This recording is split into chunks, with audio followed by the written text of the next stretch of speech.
The maid's cart will squeak outside the penthouse door at 2 in the morning, and that sound, that one small, stupid sound, is the reason two people's lives got rearranged before sunrise. Somewhere behind that door, a man worth more money than her entire hometown was sitting alone in the dark with an empty bottle of bourbon and a business card he kept turning over in his fingers like it owed him an apology. She almost didn't knock. She almost let the "Do Not Disturb" sign win. But something about the silence coming from under the door didn't feel like privacy. It felt like grief. So she knocked anyway. And by the time the sun came up over that little Mississippi town, everything about who she thought she was and who he thought he'd become had cracked wide open. What happened in that room wasn't what either of them expected. It wasn't even really about the night itself. It was about what came after: the watch, the silence, the test neither of them knew they were taking. Stay with me. You're going to want to see how this one ends. Renee Coleman had been cleaning the Averwood Grand Hotel for 6 years, and in that time she had learned exactly how to become invisible. She wore the same navy polo every day, kept her braids pinned back tight, and moved through the halls of that hotel like a ghost who paid her own light bill. Her apartment sat above a laundromat on Delacroix Street, one bedroom, a window unit that rattled like it was arguing with itself, and a Bible her grandmother left her on the nightstand that she read some nights just to hear a voice that wasn't her own thoughts. She didn't own much. What she owned, she kept clean, folded, cared for, because care was the one thing that never cost her anything extra. She hadn't always guarded herself this hard. There was Darnell, first, sweet at the start, the kind of sweet that made her stupid. He stuck around for 2 years, right up until the plant laid her off and the tips dried up, and then he found somewhere warmer to be. Didn't even fight about it. Just packed a duffel bag on a Tuesday and left a note that said he needed stability. She learned, that day, that some love only stayed as long as the lights stayed on. Then there was Marcus, worse, in some ways, because he'd made her believe she was building something. He worked at the plant too, talked about a future, a ring, a little house past the tracks. But 3 months before he was supposed to propose, she found out about the other woman, one with a nursing degree and a car that didn't need to jump every morning. Renee didn't cry in front of anybody. She never did. She just went back to work the next day, scrubbed 140 rooms that week, and told herself the same thing she always told herself: people leave when the math stops making sense. So don't do the math with anybody again. That's what isolation looked like for Renee, not loneliness she complained about, but loneliness she'd built like a wall, brick by brick, room by room. She ate lunch alone in the stairwell. She turned down invitations to Sunday dinners at her cousin's house more often than she went. She kept her guard up so consistently that most people at that hotel didn't know her favorite color, let alone her middle name. She told herself she liked it that way. She told herself a lot of things. Julian Cross had been born 2 miles from that same hotel, in a house that no longer stood, raised by a grandmother who cleaned houses for a living just like the woman who would one day knock on his hotel room door. He remembered exactly what powdered milk tasted like. He remembered wearing his cousin's old coat 2 winters in a row because there wasn't money for a new one, and how his grandmother would iron that coat every night anyway, like ironing it made the wear invisible. Dignity, she used to tell him, wasn't about what you had. It was about how you carried what you didn't. He carried that lesson all the way to a real estate empire that now stretched across 4 states, built from nothing but stubbornness, a construction job at 19, and a habit of noticing what other people threw away. But success hadn't made him trusting. If anything, it had made him more careful, because money had a way of turning even old friends into people doing math behind their smiles. He'd been engaged once, to a woman named Priya, back when he had his first 10 million instead of his first billion, and she left the week she found out about a lawsuit that might have cost him half of it. He didn't blame her, not really. He just stopped believing love could survive a bad quarter. Still, for all his guardedness, Julian never let money change the small things. He tipped valets like they'd saved his life. He remembered the names of every housekeeper on every floor he'd ever stayed on, even the ones who'd only cleaned his room once. He paid off a stranger's layaway at a Christmas store in Jackson 2 years running and never told a soul until someone else caught him doing it a third time. He gave up his seat on planes for soldiers without being asked twice. Little things. Consistent things.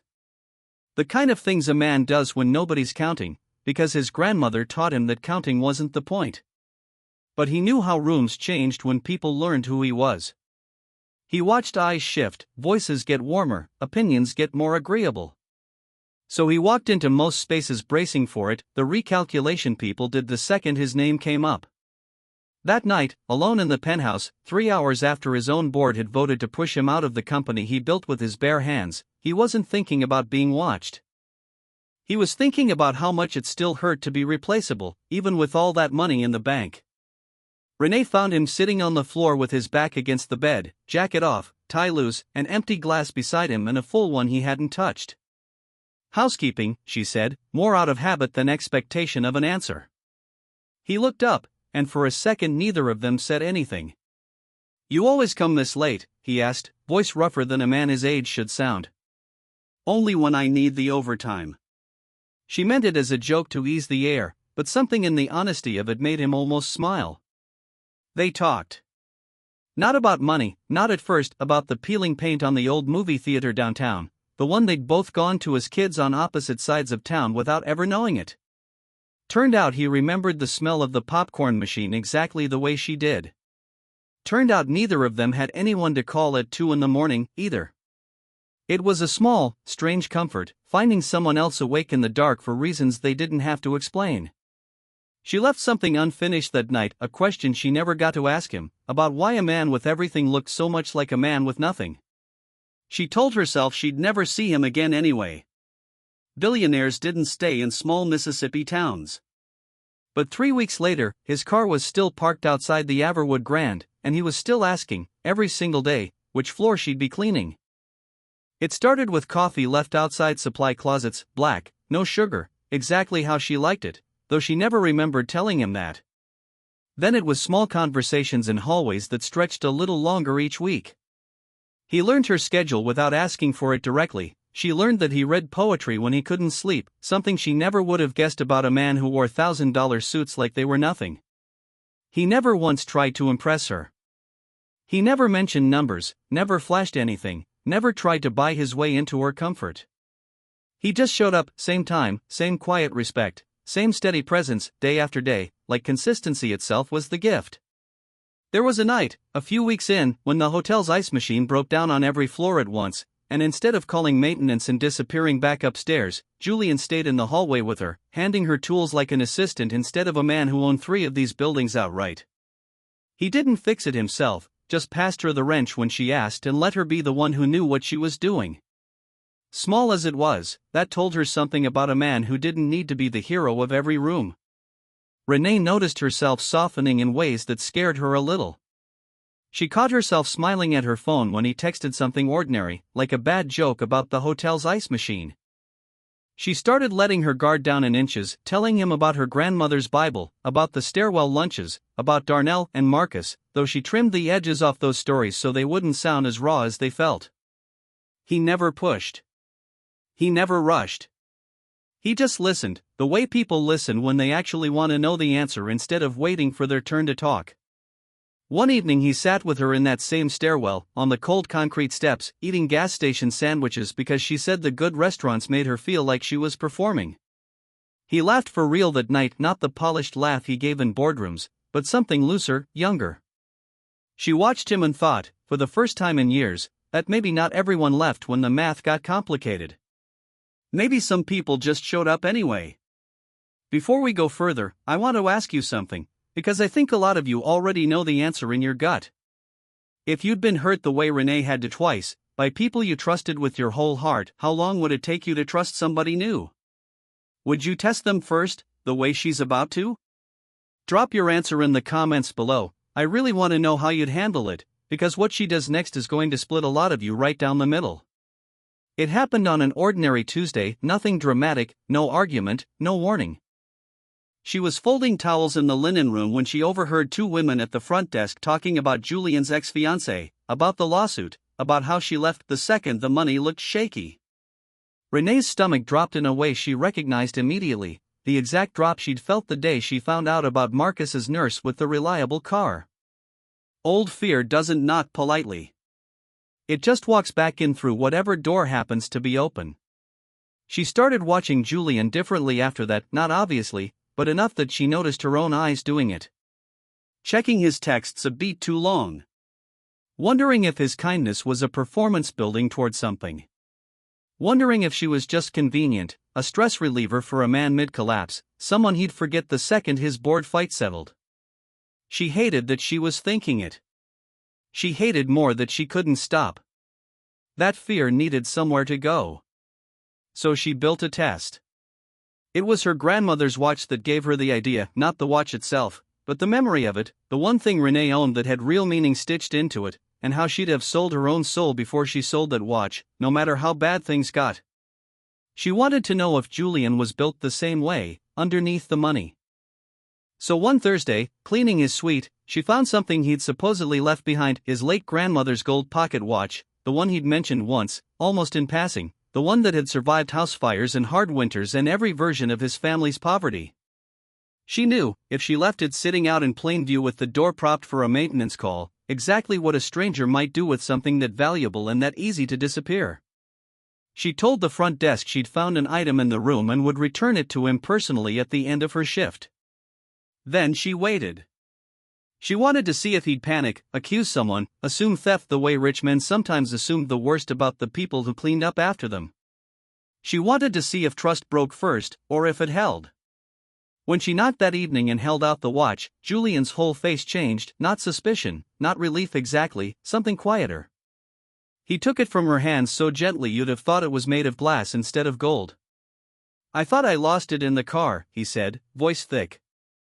This was the last thing she ever gave me. He didn't ask where she found it. He didn't ask who else had touched it.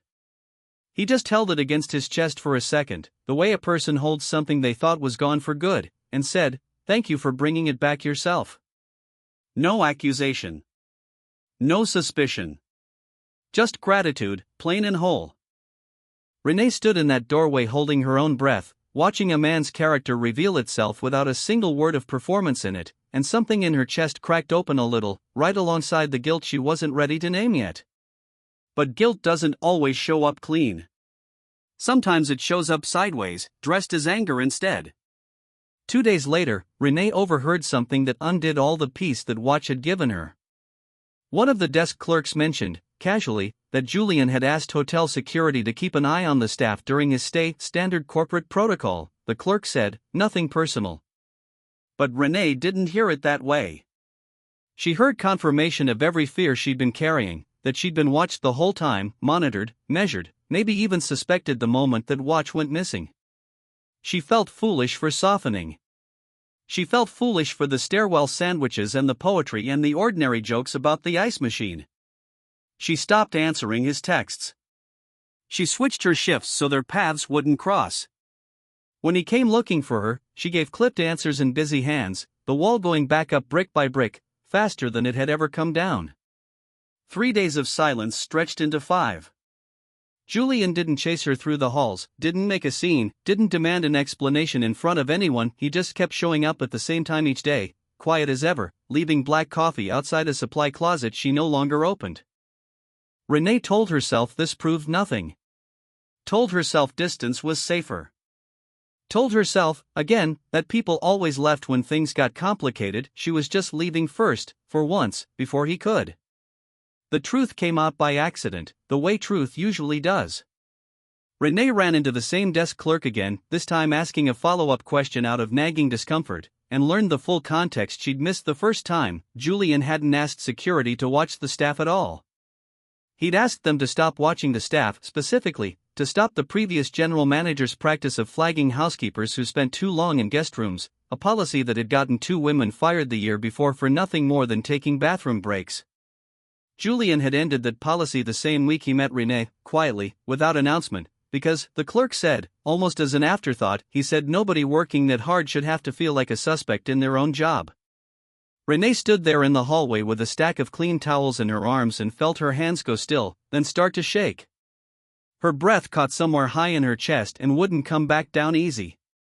She'd built a test to check his character and gotten her answer days ago, a clean, honest, generous answer, and then she turned around and failed her own test of him, assuming the worst the second an old wound got touched. She thought about the watch pressed to his chest. She thought about the coffee still showing up outside a door she wouldn't open. 5 days of silence, and he'd never once stopped being decent about it. She set the towels down slowly, like her arms had forgotten how to hold anything, and for the first time in longer than she could remember, Renee Coleman cried in front of nobody and everybody at once, standing alone in a hotel hallway with her whole chest cracked open. She found him in the hotel gym at 6 in the morning, the only time he had left where their schedules didn't collide. He looked up from the weight bench, surprised, guarded in a way she'd never seen him wear before, like he'd finally learned to expect her leaving too. "I need to tell you something," she said, and her voice shook more than she wanted it to. "I tested you. The watch, I left it out on purpose. I wanted to see what you'd do." She made herself keep going even though every old instinct told her to swallow it back down. "And you didn't do anything wrong. You did everything right. And then I heard about the security thing, and I didn't even ask you what it meant, I just assumed the worst, because that's what I know how to do. That's the only thing men have ever taught me to expect." Julian sat down on the bench, elbows on his knees, and for a long moment he just looked at the floor. "You know what it's like," he finally said, "being tested your whole life? Everybody I meet is doing math on me. What do I want? What's the angle? How long before the money runs out and they leave? I built walls around myself so thick I forgot how tired I was of living behind them until you. And even you tested me. It wasn't an accusation. It came out tired instead, tired and honest. I get why you did it. I do. But I need you to know what it costs me, being measured all the time, even by the one person I let all the way in." "I know," Renee said, and her voice broke on it. "I became exactly what I was scared of becoming. I became somebody who couldn't just believe good when it was standing right in front of her." She wiped her face with the back of her hand, unglamorous, real.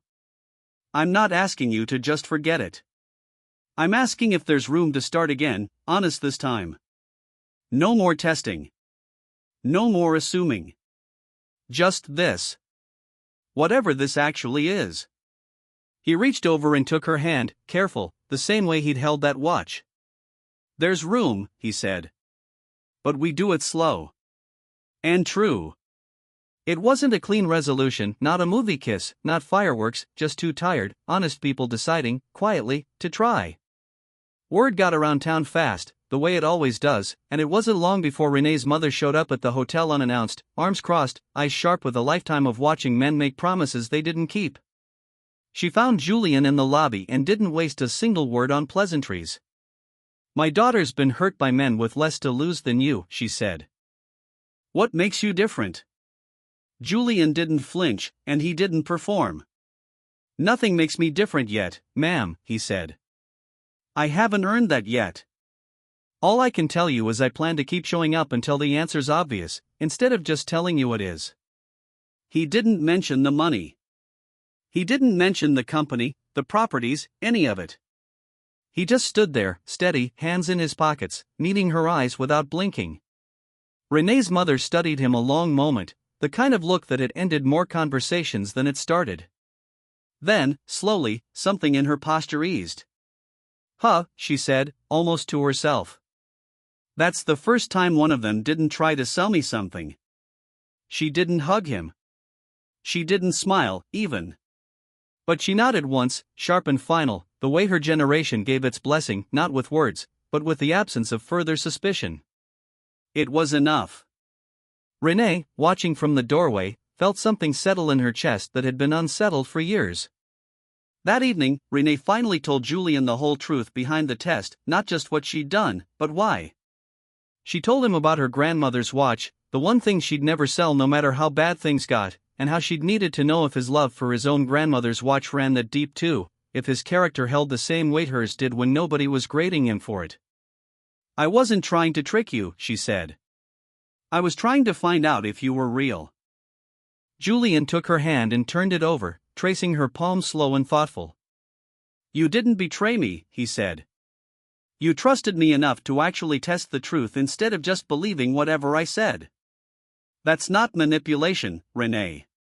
That's the bravest kind of trust there is, the kind that wants proof, not just promises.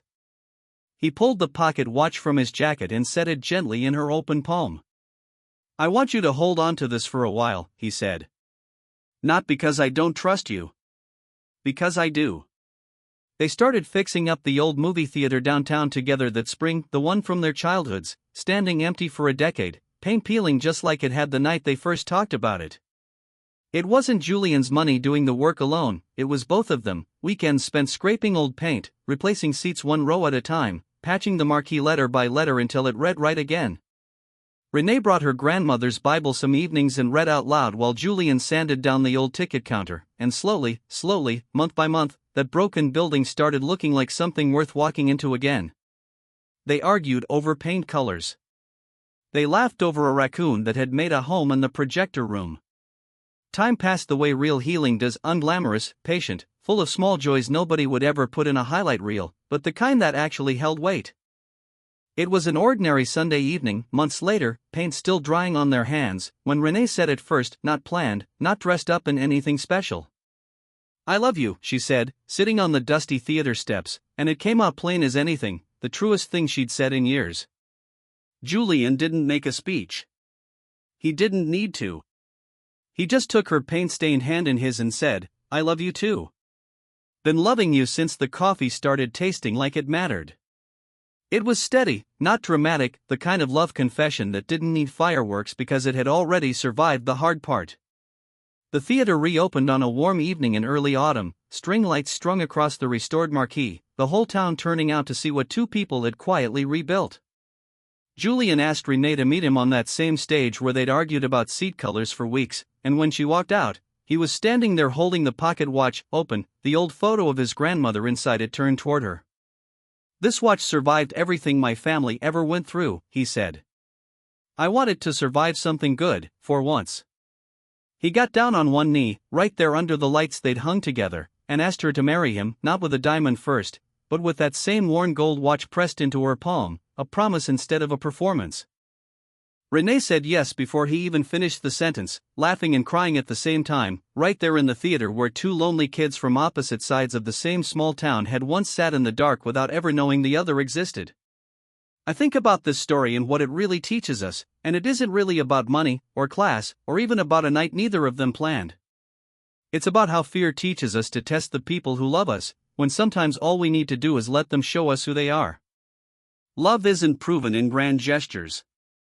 It's proven in the small, boring, everyday moments: coffee outside a door, a watch handed back with no questions asked, someone who keeps showing up long after silence would have been easier. If you take one thing from Renee and Julian's story, let it be this: sometimes the bravest thing you can do isn't testing love to see if it survives.